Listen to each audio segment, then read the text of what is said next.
Esto es Lowpod, tu red de podcasting. Si quieres que te ayudemos a crear tu proyecto o estás interesado en formar parte de la plataforma, mándanos un correo a contacto.lowpod@gmail.com.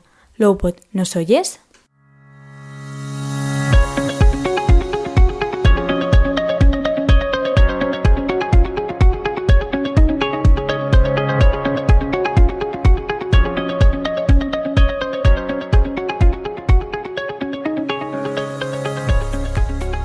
Hola y bienvenidos de nuevo aquí, a los Cuentos del Sabio.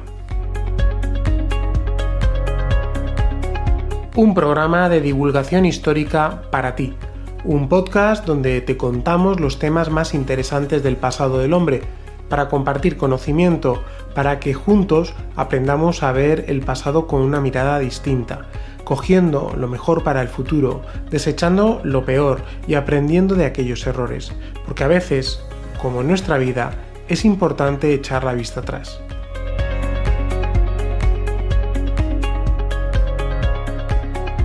Hoy os propongo viajar a una España bella.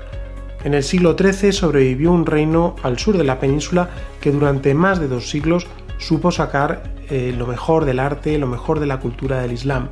Luchando hasta su desaparición frente a gigantes cristianos, se debatió entre su esplendor cultural y su fragilidad política. Hoy voy a hablaros del reino nazarí de Granada.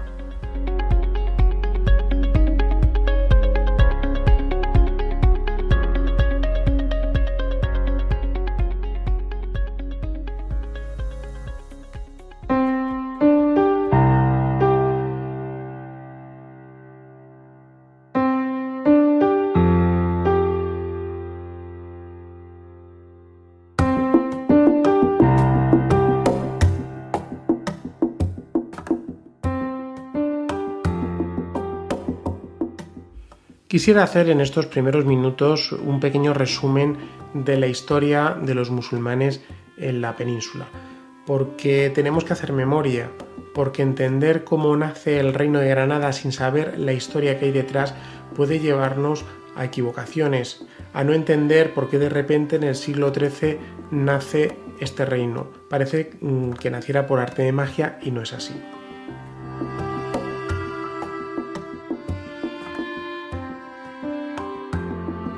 Los musulmanes penetran en la península a principios del siglo VIII, acabando en muy poco tiempo con un reino cristiano que apenas podía controlar sus fronteras.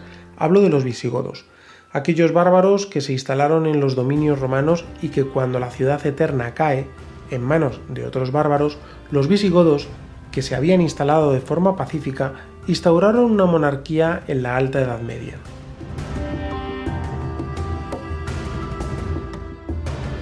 Pues bien, la invasión musulmana sucede en el 711. Pasan 7 años y la península ibérica queda bajo poder musulmán, excepto las tierras montañosas y poco romanizadas del norte peninsular. En este lugar se van a ocupar poblaciones, no solamente de visigodos que huyen, sino las poblaciones que estaban allí, como los cántabros, los astures, muchos de ellos estaban apenas romanizados.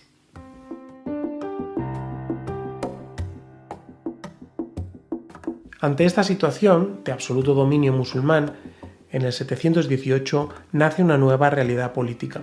España se convierte en el extremo occidental de un gran imperio, el Califato Omeya. Pasa a la historia con el nombre de Emirato Dependiente, pues la política se dirigía desde la capital del califato, desde Damasco. Pero la dinastía Omeya cae y sus miembros son asesinados, todos excepto uno, Abderramán, que huye a un lugar recóndito, el lugar más recóndito del califato, que es España. Y es allí donde Abderramán consigue controlar el territorio y gobernar de forma independiente del califato. Esto ocurre en el año 755. Acaba de nacer este año el Emirato Independiente. Ahora las decisiones se tomarán en la ciudad de Córdoba y no en Damasco.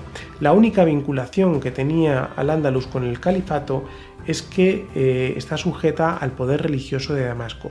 Por eso sigue manteniendo el nombre de Emirato, pero en esta ocasión Emirato Independiente. Fue en el año 929 cuando Abderramán III cambia esta situación al declarar al-Ándalus como califato, separándose por lo tanto del poder espiritual. Nace así el Califato de Córdoba.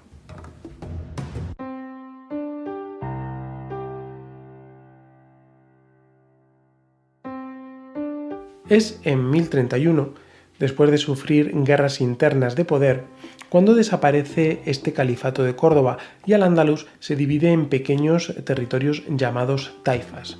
Esto provoca la división de los musulmanes, su debilidad, y todo esto es aprovechado por los cristianos para avanzar hacia el sur, conquistando extensas áreas de su territorio.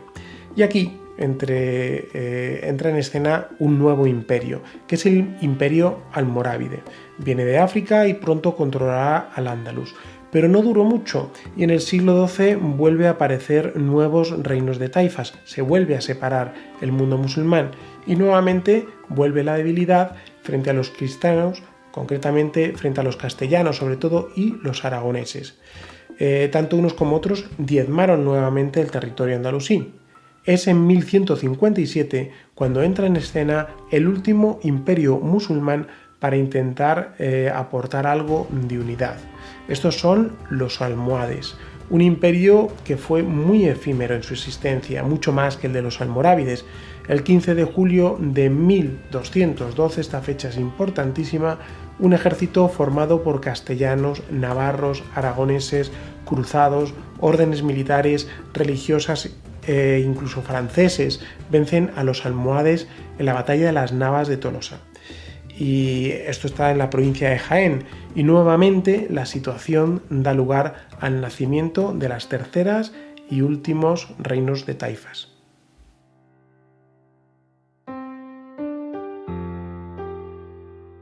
A partir de aquí comienza la historia de nuestro personaje, porque el reino de Granada actuará como potencia política musulmana tras el vacío del poder almohade y la debilidad de sus hermanos taifas.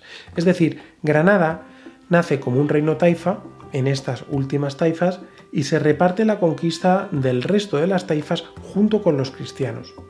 Ahora os voy a contar cómo desaparecen los restos almohades y aparece el contrapunto musulmán que es Granada.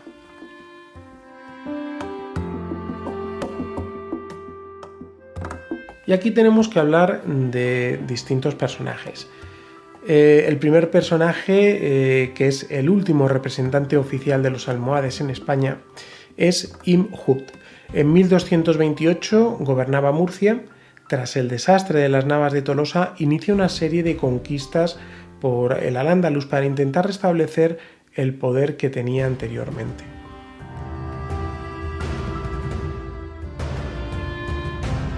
Y es que muchos ven en esta figura la tabla de salvación para los musulmanes en la península. Almería, Málaga, Córdoba y Sevilla se unen al proyecto, pero las fértiles tierras del Guadalquivir y la posibilidad de conectar Castilla con el Mediterráneo hace que el rey castellano, Fernando III, ponga sus ojos en estas tierras. Además tenía vía libre porque el Reino de León se fusionaba con Castilla y los portugueses solo pudieron aspirar a los territorios del Algarve. El único obstáculo de este monarca era realmente este personaje, Ibn Hud.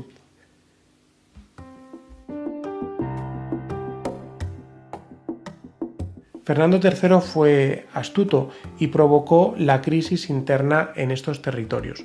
Buscó un socio en el interior del Al-Ándalus y este socio no es ni más ni menos que el fundador del reino nazarí de Granada. Hablamos de Muhammad ibn Nasr. Nació en Arjona, en Jaén, luego le harían sultán. Su juventud y su carácter guerrero le llevaron a la aventura. Tenía apenas 18 años cuando se produjo la batalla de las Navas de Tolosa. Tras aquello, como hemos dicho, todo se desmoronó y las fronteras entre cristianos y musulmanes se borraron temporalmente y se dedicó a ganar batallas.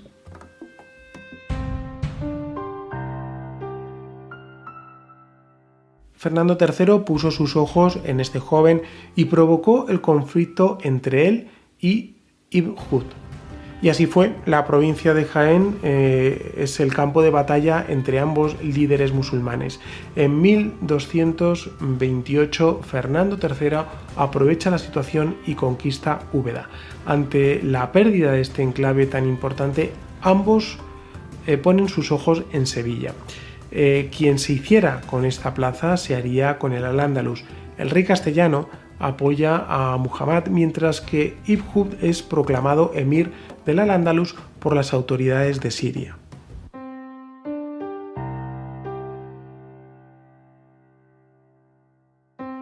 Pero en 1238 muere Ibn Hud en Almería y Muhammad ibn Nasr se convertirá en el único líder musulmán en la península. Andalucía queda repartida entre castellanos que dominan Córdoba, Sevilla y Cádiz, y los nazaríes que controlan los territorios de Málaga, Granada y Almería.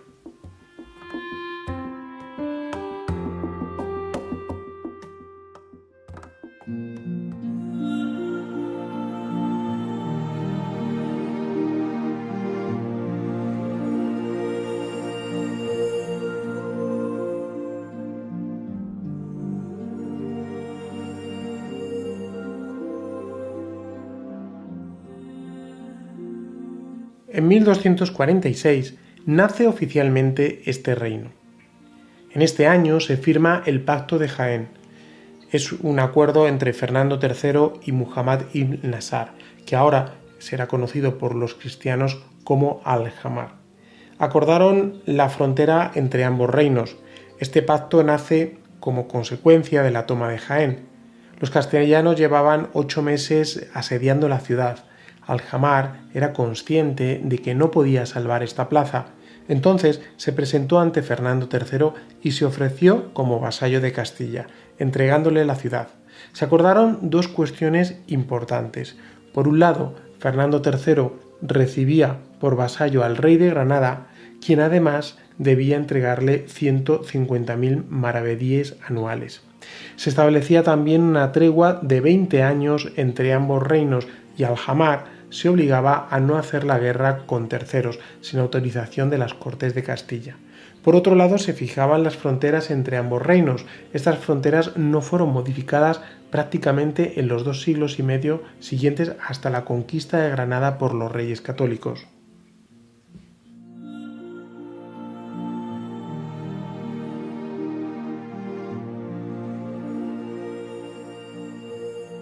De alguna manera, el gran éxito de Al-Jamar fue conseguir una gran estabilidad política para sus sucesores, aunque no sin ciertas fracturas como vamos a ir viendo más adelante. Lo cierto es que el reino nazarí de Granada perdurará inusualmente en el tiempo. Fueron más de 8 siglos, algo que a primera vista es difícil de entender. Se dieron muchas circunstancias para explicar este fenómeno. Por un lado, la fragmentación de los poderes militares, también las alianzas con los cristianos que lo protegían como entidad territorial, por su situación estratégica, porque estaba localizado en las montañas de Sierra Morena, por el hecho de pagar tributo a Castilla. Esto aplacaba mucho los deseos de conquista. Hay que pensar que las parias eran tan costosas para Granada y tan beneficiosas para Castilla que conquistar Granada en este momento era menos rentable que aprovecharse de su fuente económica. Por todo esto, Granada dura 2 siglos y medio. Aumenta la población del reino en estos momentos, en época de Al-Jamar, por la huida de muchos musulmanes hacia Granada, el único lugar donde realmente podían profesar su fe y sus costumbres con libertad.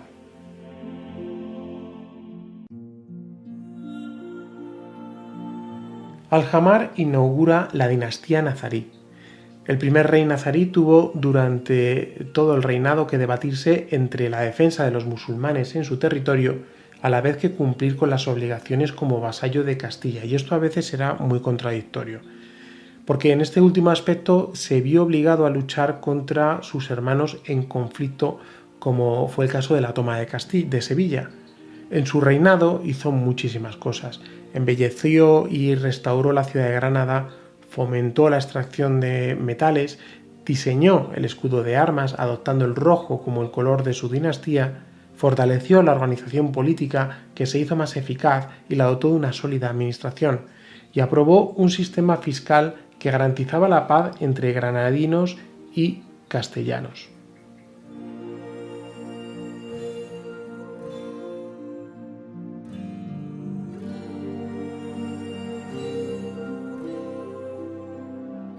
Pero también abrió la cuestión del control del estrecho. La cuestión del estrecho es un término histórico que se utiliza para referirse a las relaciones entre los africanos, musulmanes y los granadinos. Estas relaciones se concretaban en pactos y alianzas, pero respondían a diferentes intereses, que en muchas ocasiones eran intereses contrapuestos, y esto les llevaba a la desconfianza mutua. Los granadinos aprovechaban estos pactos para oponerse a la amenaza castellana, pero esta ayuda proveniente de África, como fue el caso de los meribenires, que ahora hablaremos de ellos, era también un peligro porque llegaron a controlar territorios bastante extensos entre Cádiz y Málaga.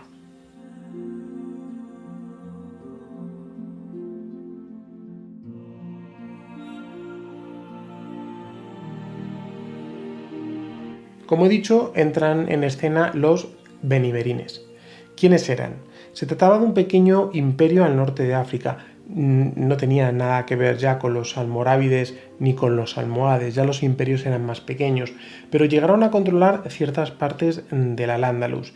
La relación entre este pueblo y el reino de Granada era muy cambiante, porque por un lado eran defensores de la fe contra los cristianos, pero por otro, en relación a sus propios intereses comunes, llegaban incluso a luchar contra Granada apoyando a los castellanos. Es decir, había momentos en los que se apoyaban a unos o se apoyaban a otros.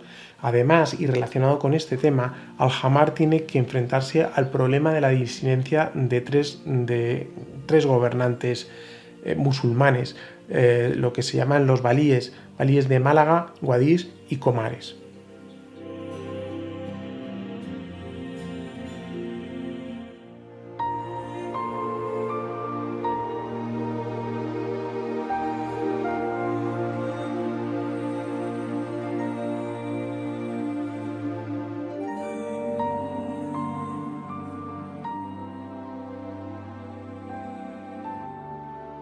En 1275 fallece Alhamar en Granada y Muhammad II, su hijo, toma el poder del reino. Hereda un reino consolidado, pero también hereda sus problemas, y en este sentido su reinado se caracteriza por una inestabilidad constante y por los pactos alcanzados por los cristianos y musulmanes, tanto en la península como en el norte de África. Intenta reforzar el control del estrecho. Además es amante de la cultura, construye edificios y embellece otros. Se centró en detener la sublevación de los tres valíes mencionados, el de Málaga, el de Guadix y Comares. Se ve obligado a renovar el pacto con Castilla, teniendo que tributar, pero librándose también de la obligación de colaborar militarmente con Castilla.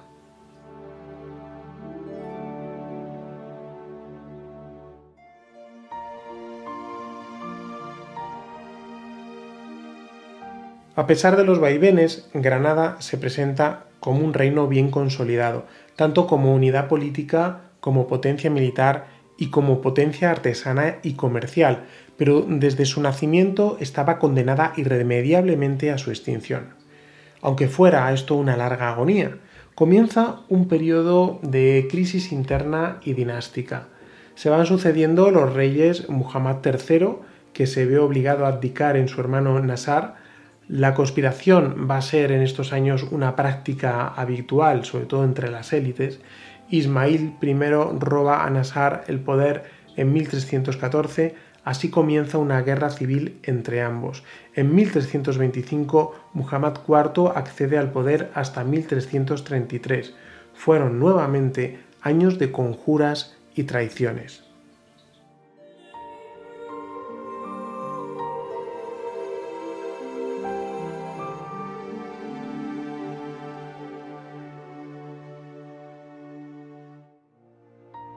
En los dos últimos tercios del siglo XIV, Granada tiene un momento de máximo esplendor cultural y político. En 1340, castellanos y portugueses vencen a los benimerines que todavía controlaban el estrecho en la batalla del Salado. De esta manera, el reino de Granada queda aislado. Ante esto, se reorganiza la administración y se aseguran las fronteras del reino con una red de atalayas y fortificaciones. Pero entonces se produce una crisis en Castilla que permite la supervivencia de Granada. Muhammad V reconoce el vasallaje de Castilla y paga el correspondiente tributo anual. Es un periodo de paz que incluso Granada conseguirá recuperar Algeciras, Ronda e incluso ocupar Gibraltar.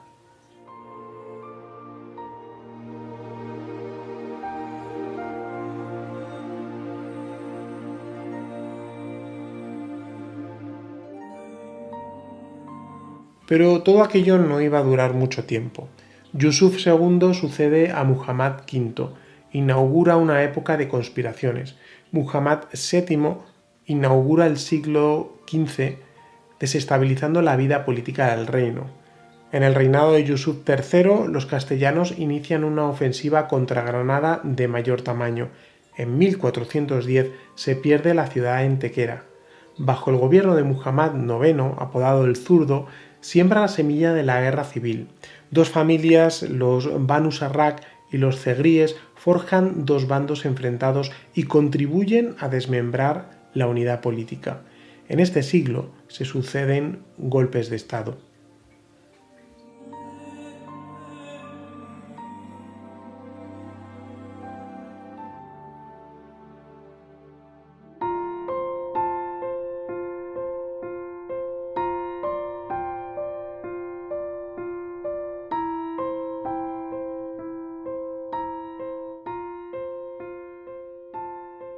En 1431, los castellanos vuelven a ganar en el campo de batalla, en esta ocasión en Higueruela.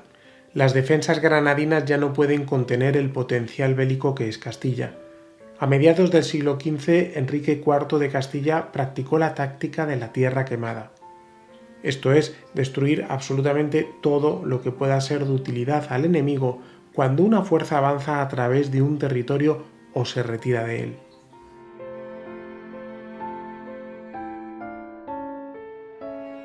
Además cayeron Gibraltar y Archidona. Y antes de la llegada al trono del último de los reyes nazaríes, sube al trono Muhammad Saad, conocido como el Zagal. De nuevo surgen revueltas, pero este rey consigue consolidar la autoridad y aliviar a los granadinos.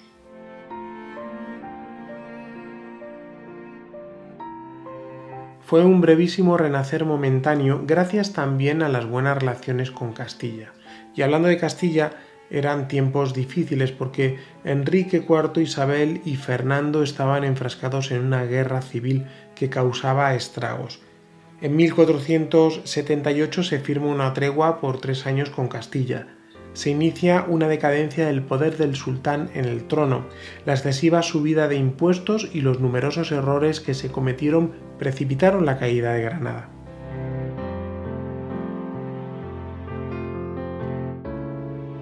Llegamos a 1482, el comienzo del fin.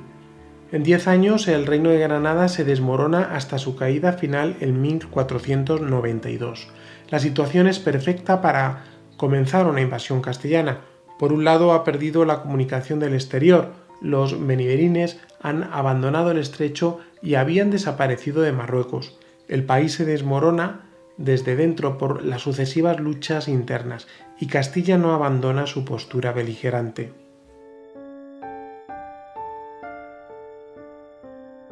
La guerra de Granada tiene un claro matiz religioso. En 1482 se toma Aljama mientras continúan las discordias internas de Granada.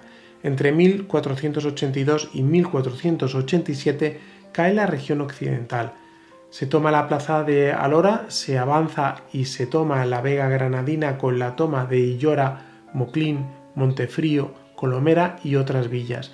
Entre 1488 y 1489 caen las plazas de Oriente de Vera, Mojácar, Níjar, Vélez Blanco, Vélez Rubio, Tabernas, Purchena y finalmente Baza, Guadix y Almería. Granada está asfixiada. Los castellanos tienen su cuartel general en La Vega, el famoso campamento de Santa Fe. Se produce un largo asedio.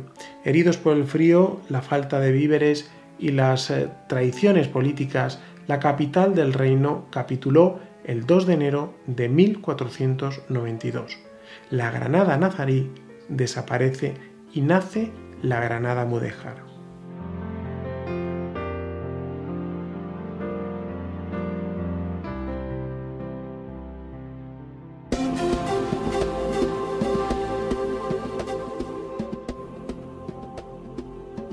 Granada ha capitulado. Castilla y el reino nazarí acuerdan 77 artículos, que os voy a contar de forma resumida.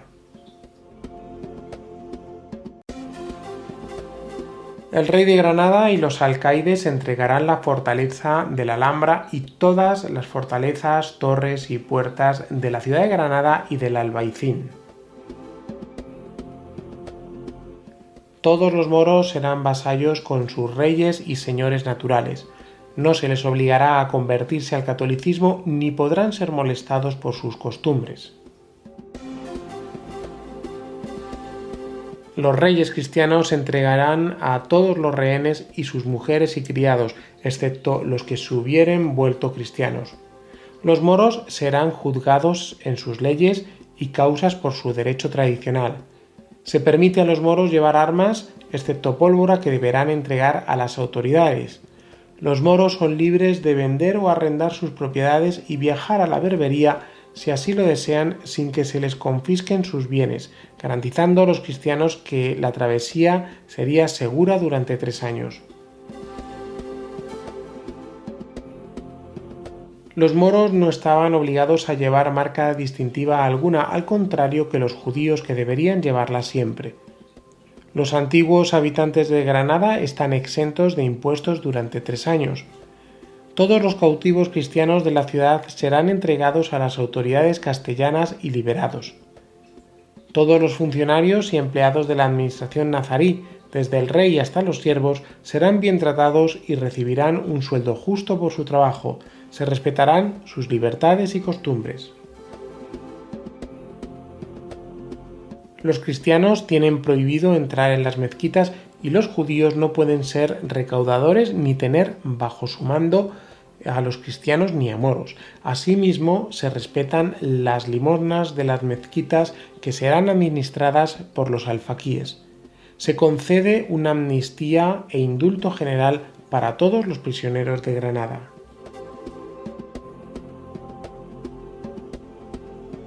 Bajo estas condiciones quedarán los reyes Isabel y Fernando dueños de la ciudad de Granada y el rey Boabdil marchó. Las capitulaciones solo fueron cumplidas por la corona hasta 1499. En ese año el cardenal Cisneros emprendió una política más firme para la cristianización de la ciudad. Provocó la rebelión en el barrio del Albaicín.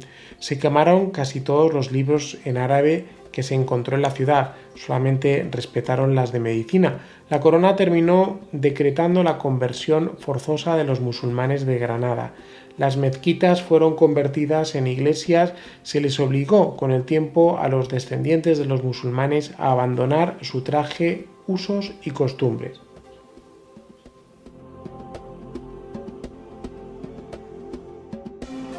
Tras un periodo de tolerancia bajo el rey Carlos I y su hijo Felipe II de España, se endureció de nuevo la represión de las costumbres de origen moro, incluyendo la lengua árabe y la música tradicional.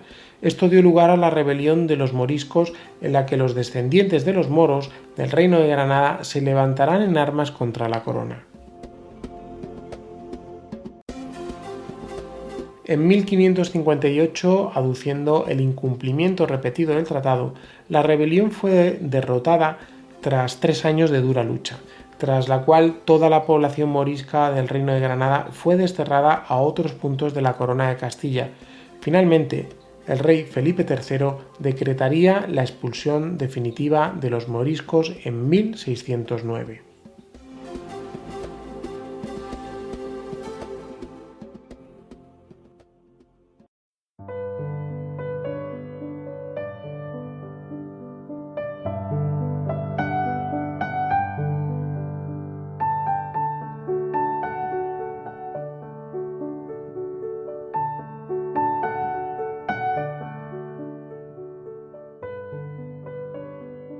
Por último, quería contaros un poco la famosa frase que la madre de Boabdil supuestamente le dijo a su hijo en el momento que abandonó la ciudad de Granada.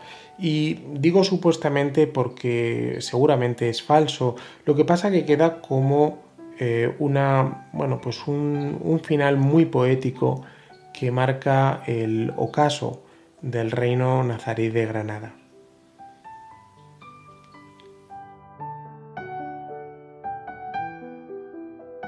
Un 2 de enero de 1492, Boabdil salió de la ciudad para rendirse ante el rey Fernando el Católico. El lugar tuvo encuentro frente a un grupo de maestros religiosos musulmanes y en la margen izquierda del río Genil, donde actualmente se alza la ermita de San Sebastián. En aquel momento, y según el testimonio de un cronista de la época, se produjo la siguiente escena. Con las llaves en las manos, encima de un caballo, quísose apear a besar la mano del rey, y el rey no le consintió descabalgar del caballo, ni le quiso dar la mano, y el rey Boabdil le besó en el brazo, y le dio las llaves, y dijo: «Toma, señor, las llaves de Granada, que yo y los que estamos dentro somos tuyos».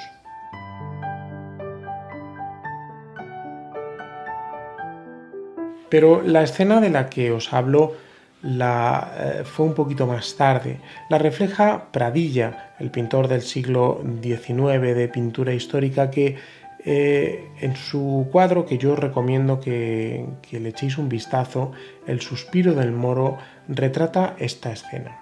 Se plasma la leyenda que cuenta que Boabdil abandonó Granada a finales de febrero de 1492. Al llegar al hoy conocido como Puerto del Suspiro del Moro, un lugar que enlaza La Vega con el Valle de Lecrín, se volvió para contemplar por primera vez la que había sido su ciudad y que, no obstante, no había logrado mantener. Allí se habría producido el reproche que le hace su madre a Aixa y quien le dijo a su hijo la famosa frase: «Llora como una mujer lo que no supiste defender como un hombre», aunque seguramente hablaremos de una invención, pero una poética y preciosa invención.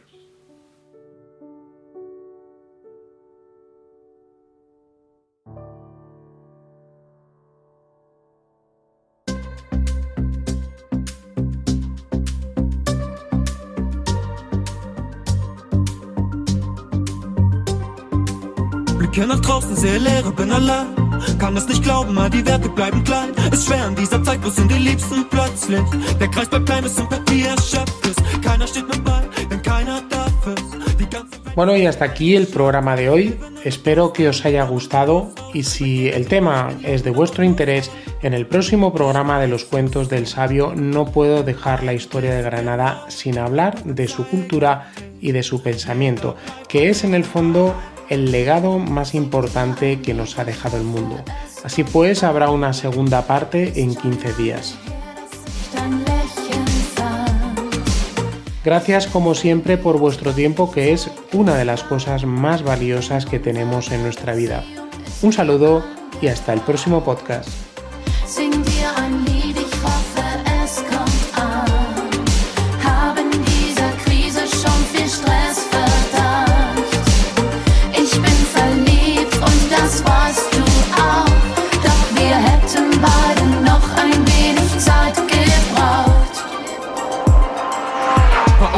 Doch ich finde leider nichts. Mein Herz ist blutet, es durchdringt mich wie ein Stich. Corona hier, Corona da. Sah sie nicht mehr und das über einen Monat lang. Ich wünschte, alles wäre wieder normal. Ich denke daran, jeder käme wieder klar. Die Wärme, die mal war, ist so eisig jetzt. Jeder hat sein Lächeln mit der Zeit versetzt. Ich möchte raus hier, raus aus diesem Schauspiel. Ich möchte leben, möchte kämpfen wie ein Raubtier. Seh deine Augen jeden Tag noch auf FaceTime. Schlaf alleine ein, denn draußen geht nichts mehr bei Late Night. Es tut so weh zuzusehen, wie alles vergeht. Ich seh, das Problem hat das ganze System. Fühlt sich an, als kenn ich meine Liebsten kaum. Ich hoffe, ich wache aus diesem Traum bald wieder.